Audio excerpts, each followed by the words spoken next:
अब देखिए, हमने बात की कि what is difference between leadership and power. मैंने आपको स्टार्टिंग में बोला कि पावर का जो मेन जो फोकस है वो समहाउ दूसरे के बिहेवियर को इन्फ्लुएंस करने के बारे में है, कंट्रोल करने के बारे में है।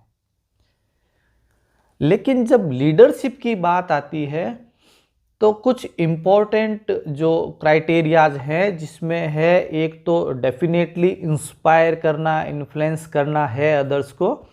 Yes, leaders are always having a vision and leaders always try to achieve a particular गोल।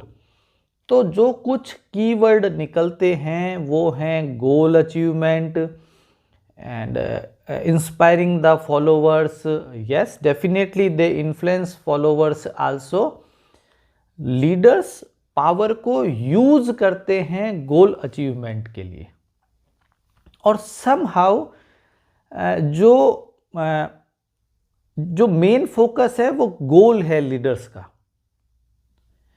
और वो कोशिश करते हैं कि वो गोल जो है वो कंपेटिबल है, मतलब वो फॉलोअर्स का भी एक गोल होना चाहिए, एक विजन होना चाहिए लीडर के पास में।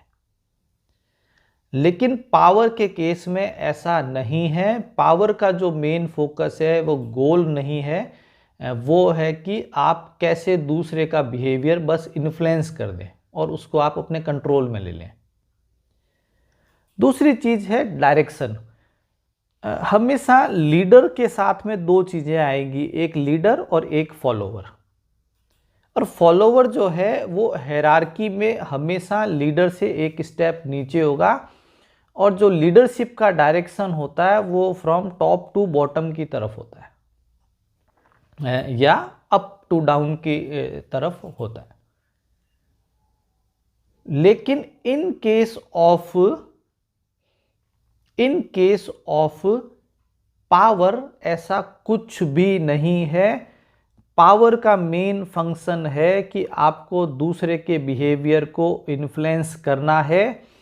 वो आप अपने से जो सबऑर्डिनेट हैं, नीचे है, उनको भी इन्फ्लुएंस कर सकते हैं, और अगर कहीं पे आपकी पावर चलती है तो आप अपने से ऊपर जो लोग हैं उनको भी इन्फ्लुएंस कर सकते हैं, और आपके जो पैरेलल हैं, कलीग्स हैं, लेटरल हैं, उनको भी आप इन्फ्लुएंस करने की कोशिश कर सकते हैं।